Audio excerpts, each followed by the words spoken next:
What happens when a single reckless joke at the office party leads to my husband serving me legal separation papers? Can one night of fun destroy a marriage and flip the blame back on me, even when I thought I was always in the right?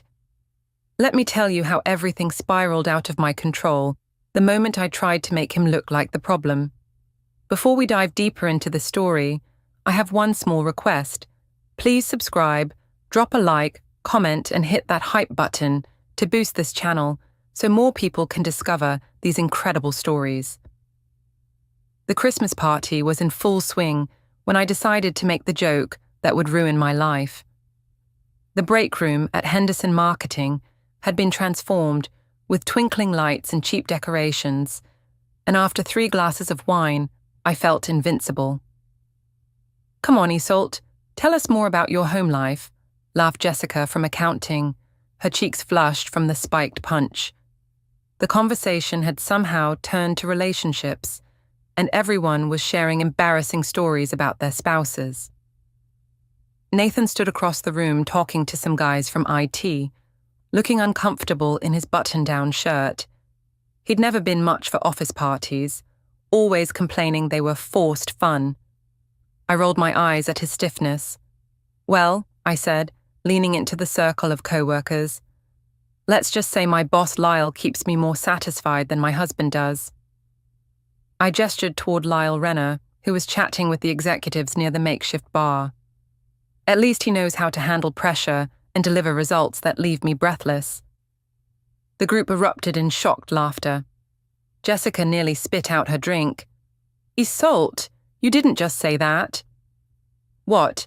I'm talking about work performance," I said with a wink, enjoying the attention. "Though I suppose there are similarities between the bedroom and the boardroom." More laughter rippled through the group. I felt electric, alive in a way I hadn't in months. When was the last time Nathan made me feel this exciting, this desired? I glanced over at him and saw his face had gone pale. He was staring directly at me. "Oh my God, your husband heard that," whispered Tom from marketing, trying to stifle his giggles. "Good," I said, louder than necessary. "Maybe he'll finally understand that some men know how to satisfy a woman's needs." The laughter died down as people realized how serious I sounded. Nathan had stopped talking to the IT guys and was walking toward us, his jaw set in that way that meant he was furious but trying to control it. "Isolt, can I talk to you for a minute?" His voice was quiet, controlled. "We're having a conversation here, Nathan. Don't be such a party pooper." I turned back to the group. "See what I mean? No sense of timing." "Please," he said, and something in his tone made me look at him again. His eyes were hurt in a way I'd never seen before. "Fine," I sighed dramatically. "Excuse me, everyone. Duty calls."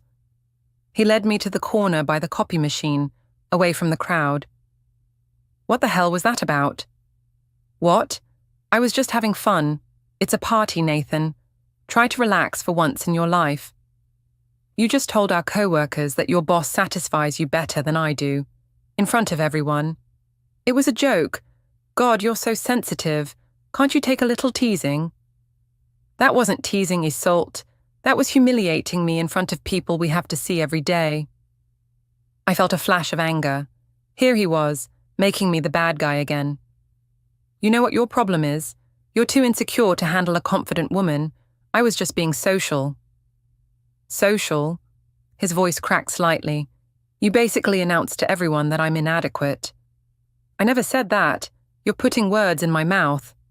I crossed my arms. "Maybe if you weren't so paranoid, you'd realize I was just having fun with my friends." Nathan stared at me for a long moment.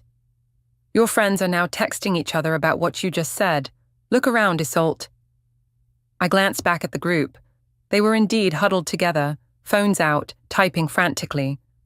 Jessica caught my eye and quickly looked away. "So what? People talk. It'll blow over by Monday." "Will it?" Nathan's voice was getting quieter, which was always a bad sign, because I'm pretty sure half the office now thinks you're sleeping with Lyle. "That's ridiculous. Anyone with half a brain would know I was joking." "Were you?" The question hung in the air between us. I felt a flutter of panic, but I pushed it down. I can't believe you are even asking me that. Your own wife. My own wife just publicly humiliated me and is now acting like I'm crazy for being upset about it. You are being crazy. It's called having a sense of humor, Nathan. Maybe you should try it sometime. He looked at me for another long moment, then nodded slowly. I'm going home. The party isn't over. It is for me. He walked away, grabbing his coat from the chair by the door. I watched him leave, feeling a mix of anger and something else I couldn't quite identify. When I turned back to the group, they were all staring at me. Everything okay? Asked Tom. Fine, I said, forcing a smile. He's just tired. You know how husbands get. But the energy had shifted. People were checking their phones, whispering. The party suddenly felt less fun. My phone buzzed with a text from Lyle. Nice one. Hope you're not in trouble at home. I stared at the message, my stomach doing a small flip. Then another text, this one from Nathan's sister Tess. Really, Isolde? Show some respect. Word was already spreading. But I wasn't about to let Nathan's overreaction ruin my night. I rejoined the conversation, laughing a little too loudly at everyone's jokes, staying until the very end of the party. It wasn't until I was driving home that I started to feel the first real stirrings of regret. Monday morning hit me like a slap in the face. The moment I walked into the office, conversation stopped. People looked at me, then quickly looked away. The usual morning greetings were replaced with awkward nods and forced smiles. I made my way to my desk, trying to project confidence. So what if people were talking? They'd find something else to gossip about soon enough. But by 10 a.m., it was clear this wasn't blowing over. Isolde, can I see you in my office? Ms. Keating from HR stood by my cubicle, her expression unreadable. My stomach dropped, but I kept my voice light. Of course. Her office was small and sterile, with motivational posters that felt more threatening than inspiring. She gestured for me to sit across from her desk. I received a complaint about inappropriate comments made at Friday's party, she said without preamble. A complaint? About what? Specifically, comments suggesting an inappropriate relationship between you and Mr. Renner. I felt my face flush. That's ridiculous. It was obviously a joke. People are being way too sensitive. The person who filed the complaint felt it created a hostile work environment. They were concerned about favoritism and unprofessional conduct. Who complained? I demanded. You know I can't tell you that, but I need to ask you directly. Is there any truth to the implications made in your comments? Absolutely not, I said, perhaps a bit too quickly. I can't believe I even have to answer that. It was a harmless joke that people are blowing out of proportion. Ms. Keating made notes on a legal pad. I'll also need to speak with Mr. Renner and anyone else who witnessed the incident. This is insane. My husband is obviously behind this.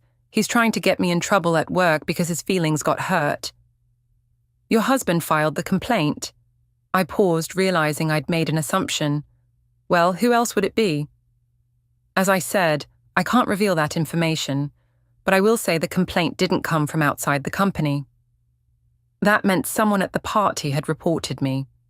One of my so-called friends had thrown me under the bus.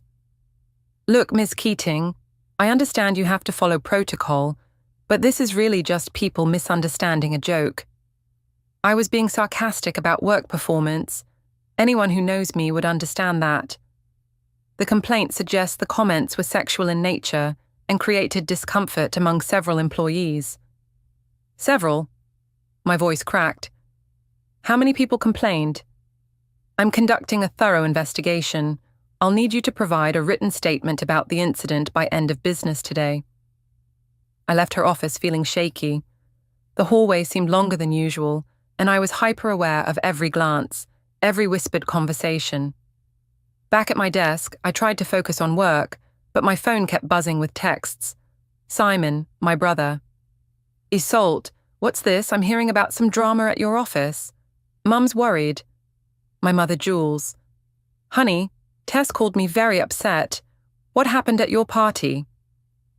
Even my 6-year-old daughter, Ruby's teacher, had sent a note. Ruby seemed distracted today. Is everything all right at home? By lunch, I was desperate to talk to someone who would understand. I found Jessica in the break room and cornered her. This whole thing is getting blown out of proportion, I said. You were there. You know I was just joking around. Jessica looked uncomfortable. Isolde, maybe you should just apologize and let it die down. Apologize for what? Having a sense of humor? It's just, people are talking, and some of the things they're saying. What things? She glanced around nervously. There are rumors that you and Mr. Renner have been, meeting after hours, working late together a lot. That's work. We're on the Morrison account together. Of course we work late sometimes. I know, but combined with what you said Friday night. So you think I'm sleeping with Lyle? I don't know what to think, Jessica said quietly, but maybe you should consider how this looks from the outside. I felt a surge of anger.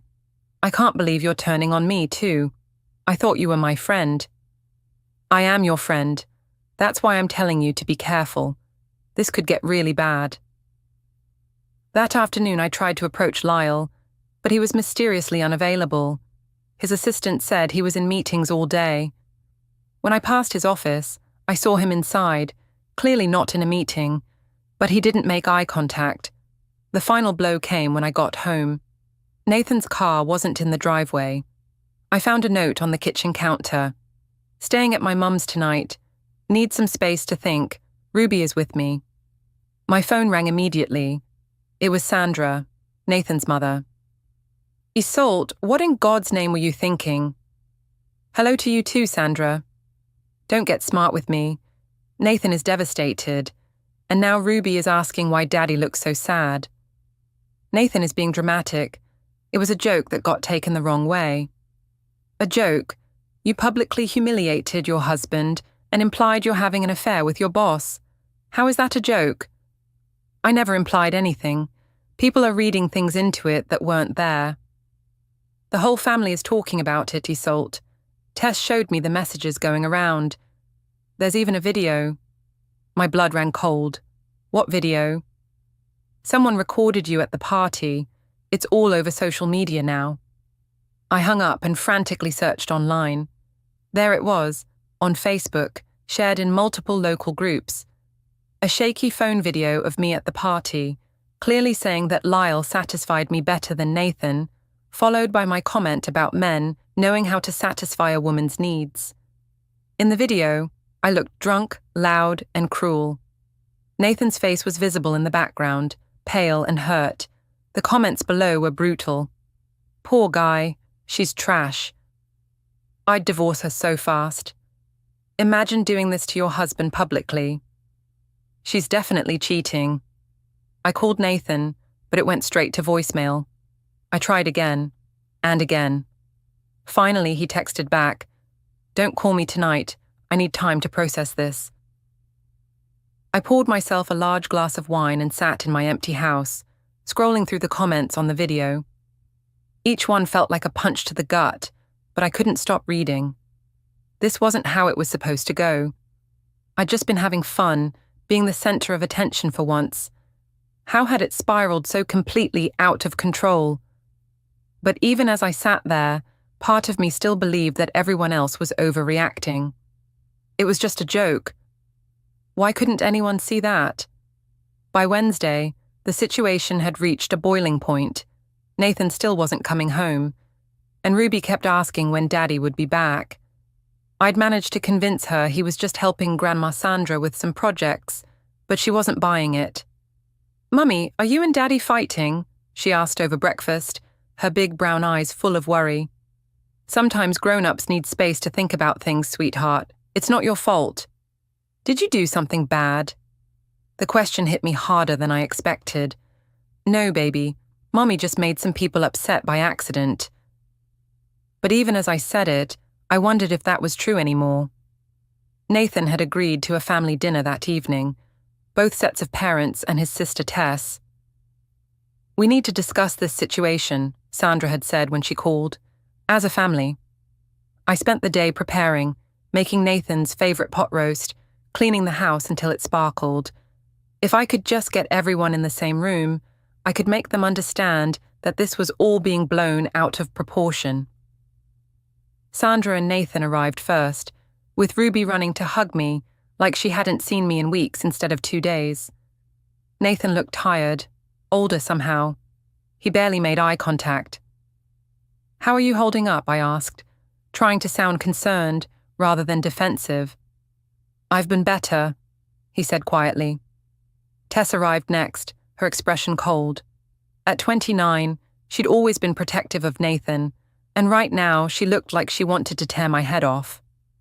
"Isolde," she said curtly, not bothering with her usual hug. My parents came last. My mother Jules swept in with her typical dramatic flair, immediately pulling me into a hug. "Oh, honey, this whole thing is just ridiculous. People need to mind their own business." My father had stayed home. He hated confrontation. But Simon had come instead, looking uncomfortable in his business suit. We gathered around the dining room table, Ruby coloring in the living room where she could see us but hopefully not hear everything. The tension was thick enough to cut with a knife. "Well," Sandra began, "I think we all know why we're here." "Yes," Jules said, "to discuss how everyone is overreacting to a harmless joke." Sandra's eyes flashed. "Harmless?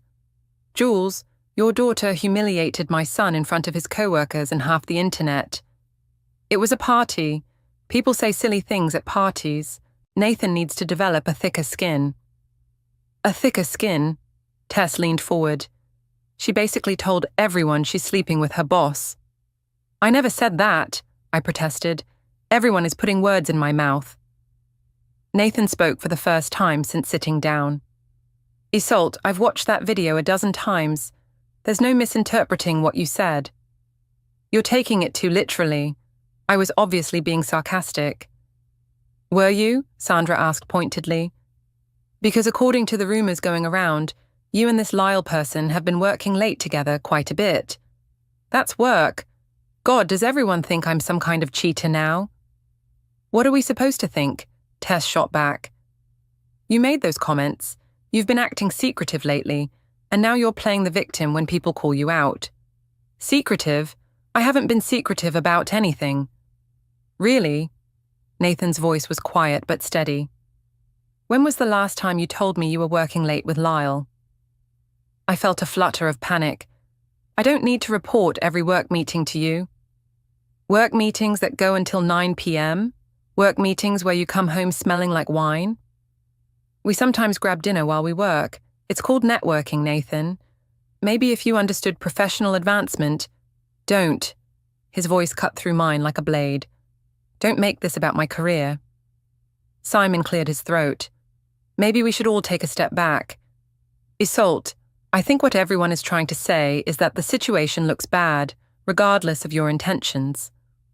"Thank you, Simon." Finally, a voice of reason. "But," he continued, "you also need to understand why Nathan is hurt. If someone made those comments about my wife, I'd be devastated." "So I'm supposed to walk on eggshells because Nathan can't handle a joke?" "It wasn't a joke," Nathan exploded, his composure finally cracking. "You stood in front of our friends and neighbors and told them our marriage is a failure. You implied you're getting satisfaction elsewhere. How is that funny?" Ruby looked up from her coloring, alarmed by her father's raised voice. I forced myself to speak more quietly. "I was just trying to fit in with the conversation. Everyone was sharing stories. Stories about their spouses being quirky or annoying," Tess interrupted. "Not about how other men satisfy them better."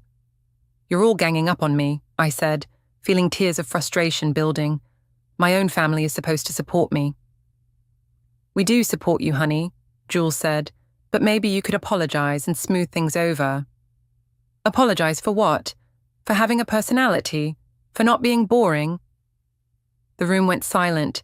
Nathan was staring at me with an expression I'd never seen before. Not anger, but something closer to disgust. "Is that what you think of me?" he asked quietly. "That I'm boring?" "I didn't say that."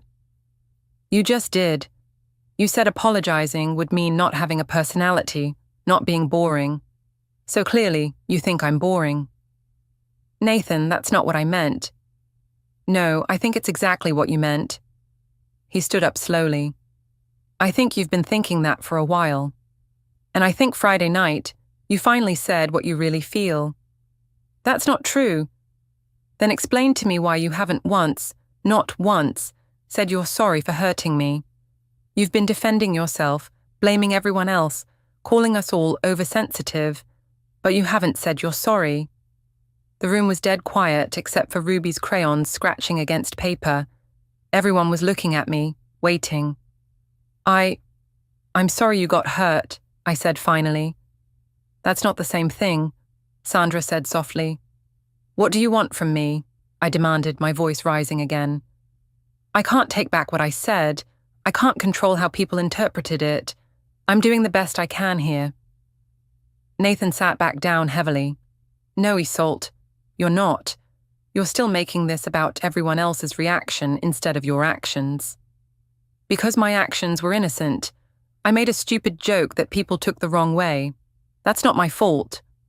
Tess laughed bitterly. You're incredible. Even now, with your marriage falling apart and your daughter asking why Daddy doesn't come home, you still can't admit you did anything wrong. My marriage isn't falling apart. Isn't it? Nathan's voice was barely a whisper. Ruby suddenly appeared beside the table, her coloring book in her hands. Mummy, why is everyone yelling? The adults all looked at each other, the weight of the situation suddenly clear. This wasn't just about hurt feelings anymore. This was affecting an innocent child. We're just having a grown-up discussion, sweetheart, Sandra said gently. Why don't you come help Grandma get dessert ready? After Ruby left the room, Nathan spoke again. I'm going to keep staying at Mom's for a while, until we figure out what we're doing. What we're doing? Nathan, you can't be serious about this. I'm serious about protecting myself and Ruby from any more public humiliation. So you're going to break up our family over this?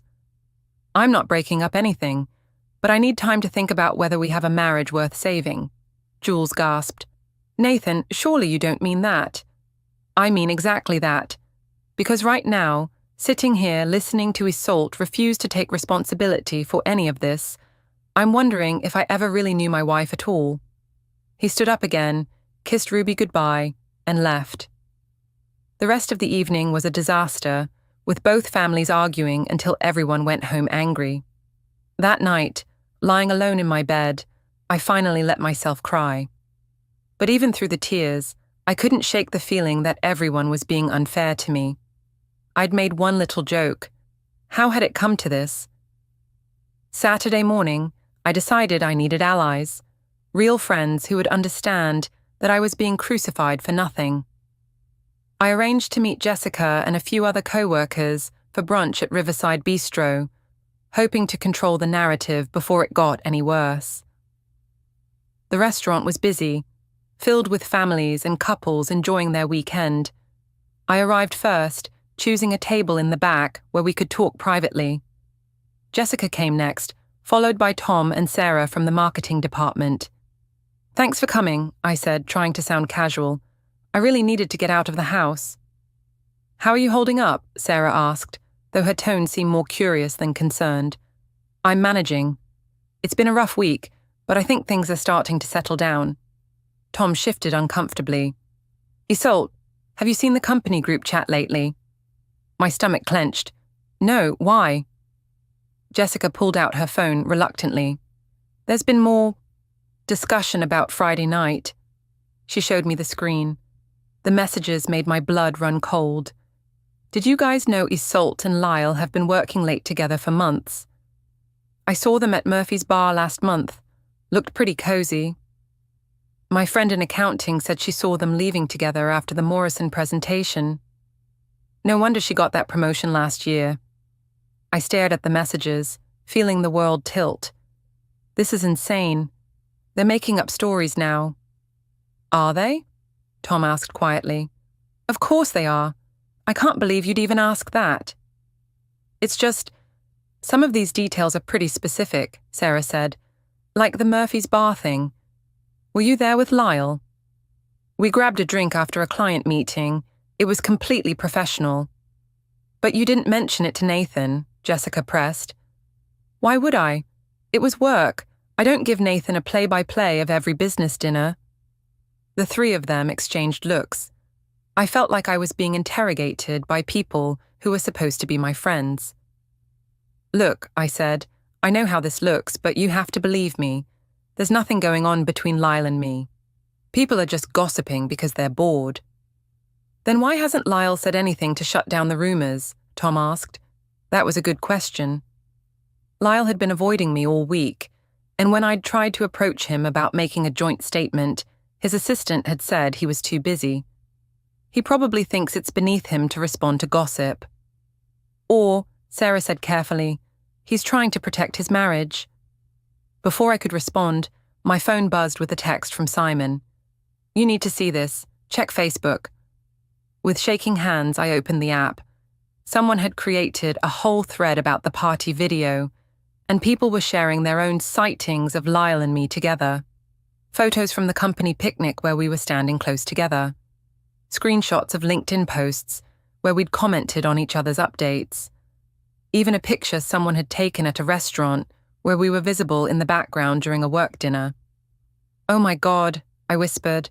What is it? Jessica leaned over to look. I showed them the thread. The evidence was circumstantial, but damning when viewed together. Months of perfectly innocent work interactions suddenly looked like a secret affair. Isolde, Sarah said softly, you have to admit this looks really bad. But it's all innocent. Every single one of these things has a perfectly reasonable explanation. Then you need to explain them, Tom said, publicly, before this gets any worse. That's when I saw her. Across the restaurant, sitting at a corner table with two other women, was Margaret Renner, Lyle's wife. She was staring directly at me, her expression cold as ice. Shit, I muttered. What now? Jessica followed my gaze and sucked in a breath. Is that Lyle's wife? Yeah. We all watched as Margaret stood up, said something to her companions, and started walking toward our table. She was a beautiful woman in her early 40s, with the kind of polished appearance that came from money and good breeding. Isolde Marwood, she said when she reached our table. Her voice was calm but deadly. I think we need to talk. My friends suddenly found their phones very interesting, avoiding eye contact. Mrs. Renner, Please, call me Margaret. After all, according to half the internet, you know my husband quite intimately. That's not true. There's nothing between Lyle and me. Really, because I've been doing some research this week. Very interesting research. She pulled out her own phone and began scrolling through screenshots. Let's see. You've worked late with my husband 43 times in the past 6 months. You've had drinks together at least 12 times that I can document. You've texted him outside of work hours, including weekends. Those were work-related. Were they? She showed me a screenshot of a text I'd sent Lyle at 10 p.m. on a Saturday. Can't stop thinking about our project. We make such a good team. In context, it had been about the Morrison account, but standing alone, it looked suggestive. You've been to his hotel room during the Chicago conference. For a work meeting. At 11 p.m.? The restaurant had gone quiet around us. Other diners were pretending not to listen, but I could feel their attention like a physical weight. Mrs. Renner, Margaret, I understand why you're upset, but there's been a misunderstanding. Has there? Because from where I'm sitting, it looks like you've been pursuing my husband for months, and last Friday, you finally got drunk enough to brag about it publicly. That's not what happened. Then what did happen, Isolde? Because I've watched that video. I've seen the way you look at him. I've read the messages. So please enlighten me. I felt trapped, cornered. Everyone was staring at me. My co-workers, the other diners, Margaret with her icy composure. We work closely together. Maybe some things got misinterpreted, but there's never been anything inappropriate. Misinterpreted. Margaret's smile was razor-sharp. Interesting word choice, because that's exactly what Lyle said when I confronted him. That you've been misinterpreting his professional courtesy as something more. The words hit me like a slap. He said what? He said you've been making him uncomfortable for months, reading things into innocent interactions, making suggestive comments. He's been trying to handle it quietly, professionally, but your little performance Friday night forced his hand. That's not true, isn't it? Because he's filing a formal complaint with HR on Monday about your inappropriate behavior and harassment. The blood drained from my face. Harassment, unwanted advances, suggestive comments, creating a hostile work environment. He has documentation, Isolde, lots of it. My phone was buzzing constantly now, text after text. Simon, this is getting worse. Mum's crying. Tess, the whole family is seeing this. Ruby's friends' parents are talking. Even my mother. Honey, maybe you should come stay with us for a while. Margaret leaned down so only I could hear her. Stay away from my husband. Stay away from my family. And if I were you, I'd start looking for a new job. She walked away, leaving me sitting there with my mouth open. Jessica, Tom, and Sarah were all staring at me like I was a stranger. Isolde, Jessica said quietly, maybe you should go home. You believe her? You think I'm some kind of stalker? I think, Tom said carefully, that you need to figure out what's true and what isn't, because right now, it looks like your whole life is falling apart. I left the restaurant in a daze, my phone still buzzing with messages and notifications. In the parking lot, I sat in my car and finally looked at all the texts. Nathan had sent just one. We need to talk. Monday, I've made an appointment with a lawyer. My hands were shaking so badly I could barely type back. A lawyer? Nathan, please, we can work this out. His response came immediately. I don't think we can. That night, I sat alone in my house, scrolling through the endless social media posts about me. The story had taken on a life of its own. I wasn't just the woman who'd made a bad joke anymore. I was the home-wrecking stalker who'd harassed her boss and humiliated her husband. And the worst part was, I was starting to wonder if maybe, just maybe, there was some truth to what everyone was saying. Had I been reading too much into Lyle's friendliness? Had I been crossing lines without realizing it? But even as the doubt crept in, part of me still insisted that everyone else was wrong. That I was the victim here. I just couldn't figure out how to prove it anymore. Monday morning came too soon. I'd barely slept, spending the night alternating between rage and panic. How had my life become such a disaster over one stupid joke? I called in sick to work. There was no way I could face the office after Margaret's public confrontation. Instead, I spent the morning pacing around my house, rehearsing what I'd say to Nathan when he came to talk. He arrived at noon, looking like he'd aged 5 years in a week. He was carrying a manila folder and wearing the serious expression he usually reserved for important business meetings. Thank you for coming, I said, trying to sound calm and reasonable. I know this has been hard on both of us. Isolde, we need to have a very honest conversation. I agree. I think we've both said things we didn't mean, and maybe if we just... I've filed for legal separation. The words hit me like a physical blow. What? The papers are being drawn up. I wanted to tell you before you were served. Nathan, no. You can't be serious. Over this? Over one mistake? It's not one mistake, Isolde. It's a pattern, and I'm done pretending it isn't. What pattern? What are you talking about? He opened the folder and pulled out a stack of papers. Do you want to know what I did this weekend? While you were having brunch and making everything worse? I stared at the documents in his hands, my heart pounding. I went through our phone records, our credit card statements, our bank accounts. I talked to people who were at that party. I did what I should have done months ago. I paid attention. Nathan, whatever you think you found, 47 calls to Lyle's cell phone in the past 3 months, outside of work hours. Those were about projects. At 10 p.m. on Sundays, he pulled out another sheet. Dinner at Romano's on March 15th. You told me you were at book club. My mouth went dry. That was a work dinner. With wine that cost $60 a bottle. For a work dinner. The client was paying. There was no client, Isolde. I called the restaurant. It was a reservation for 2 under Lyle's name. I felt the walls closing in around me. Nathan, you're misunderstanding. The Marriott downtown. April 22nd. You charged room service to our credit card. That was the conference. The conference where you told me you were staying with Sarah from marketing. Except Sarah wasn't even at that conference. I checked. I got my own room because Sarah cancelled at the last minute. Room 412. Want to guess what room Lyle was in? I couldn't speak. The evidence was piling up like stones, each one heavier than the last. Room 414, right across the hall. That's a coincidence. Is it? He pulled out his phone and showed me a screenshot.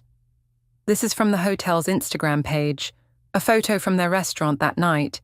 You and Lyle having dinner. You're wearing the dress I bought you for our anniversary.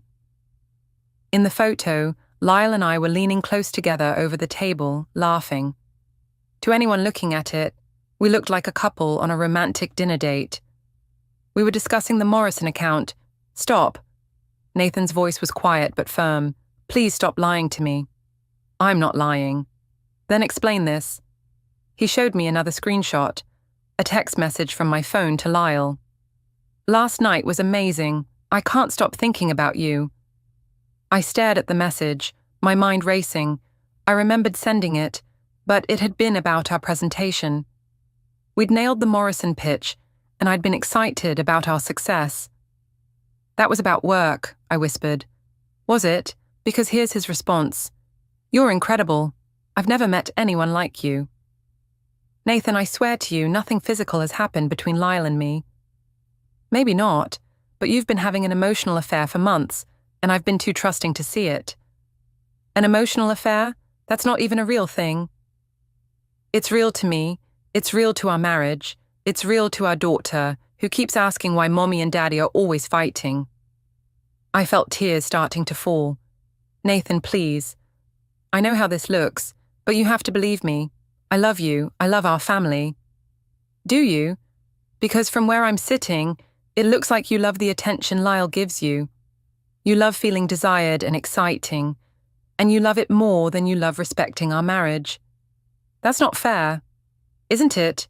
When was the last time you put our marriage first? When was the last time you chose me over him? I opened my mouth to answer, but no words came. Because the truth was, I couldn't remember. The party was just the final straw, Nathan continued. You've been choosing him over me for months. Every late night, work session. Every business dinner you didn't tell me about. Every time you lit up when he texted you. I never meant for it to happen like this.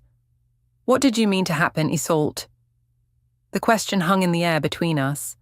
What had I meant to happen? I'd enjoyed Lyle's attention, his respect for my ideas, the way he made me feel smart and valuable. I'd enjoyed the thrill of our late-night work sessions, the way he looked at me when I made a good point. Had I been having an emotional affair without even realizing it? I don't know, I whispered. Well, I do. You wanted to feel special. You wanted someone to make you feel like the most important person in the room. And you were willing to sacrifice our marriage to get it. Nathan, if you'll just give me another chance. I gave you a chance. After the party, I gave you a whole week to apologize, to explain, to show me that our marriage mattered to you. Instead, you made it worse. You blamed everyone else, played the victim, and let the whole town think I'm a fool. I can fix this. I'll quit my job. I'll never see Lyle again. It's too late for that. The damage is done. He pulled out the last document from his folder, official-looking papers with a law firm's letterhead. These are separation papers.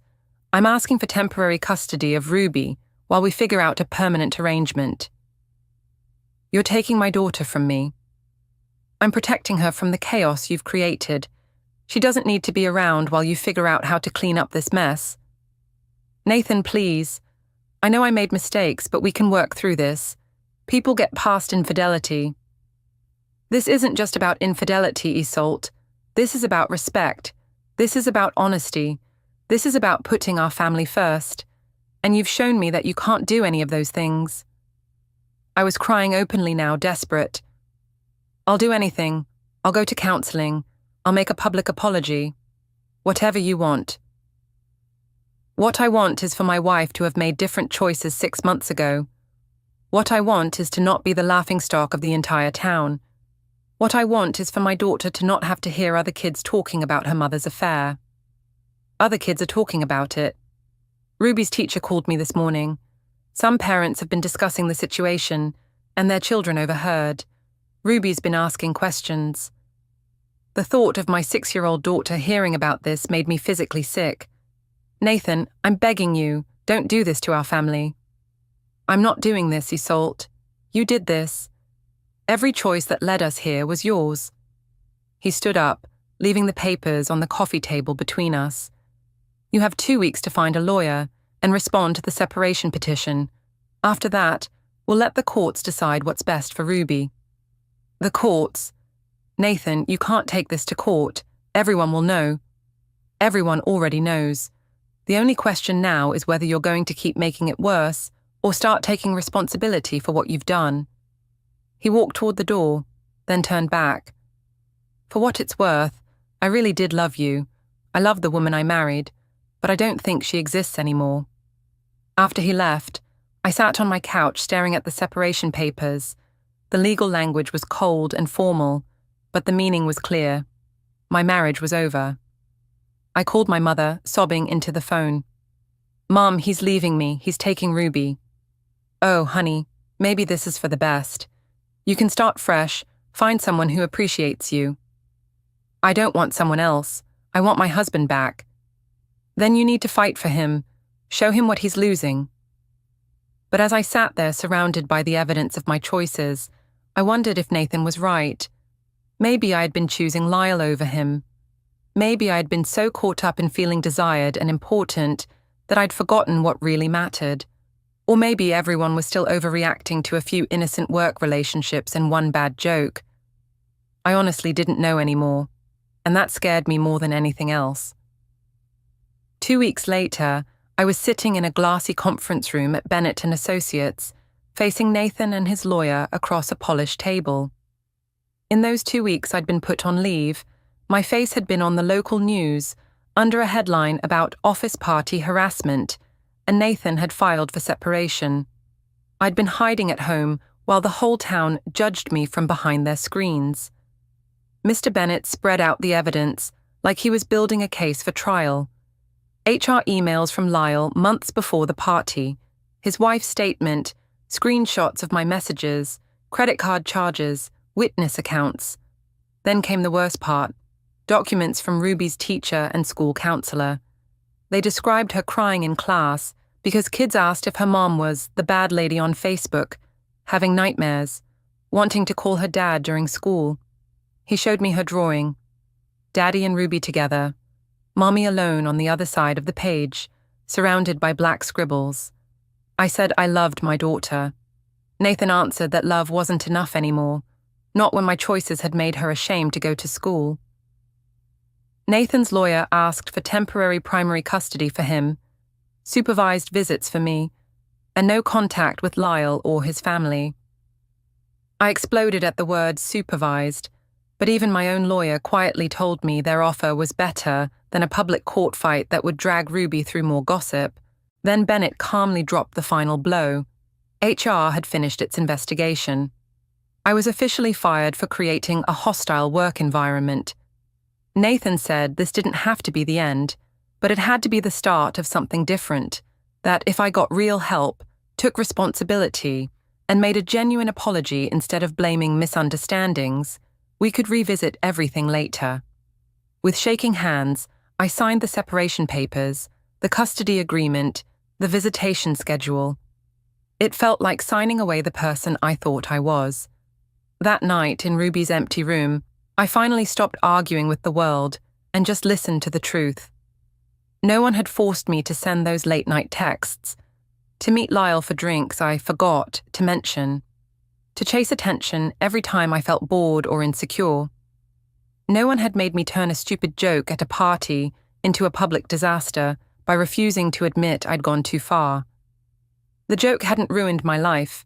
It had only exposed the life I'd already been ruining, one selfish choice at a time. Tomorrow, I told myself, I would call a counselor. I would start trying to become someone my daughter could be proud of, whether or not Nathan ever took me back.